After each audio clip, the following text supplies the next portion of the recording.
Hello everyone, welcome to this video, and in this video I'm going to show you how you can unfollow everyone at the same time over on Facebook. So in order to mass unfollow people on Facebook, it's really easy. So once you open a Facebook app, literally all you need to do is go to the bottom right corner of your screen and click on menu. Then from here, literally all you need to do is scroll down till you find settings and privacy. You want to click on that and you want to click on settings. Then here in the preferences, you will see news feed and you want to simply click on it.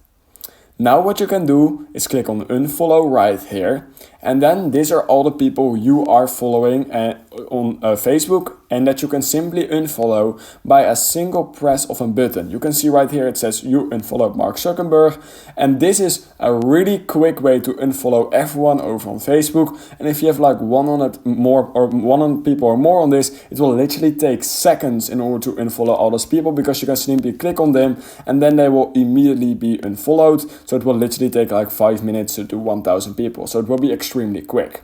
So that's how you can unfollow everyone at the same time over on Facebook. If you learned something from this video, I would highly appreciate it if you could like this video and subscribe to my channel. And I hope I will see you in my next YouTube tutorial video.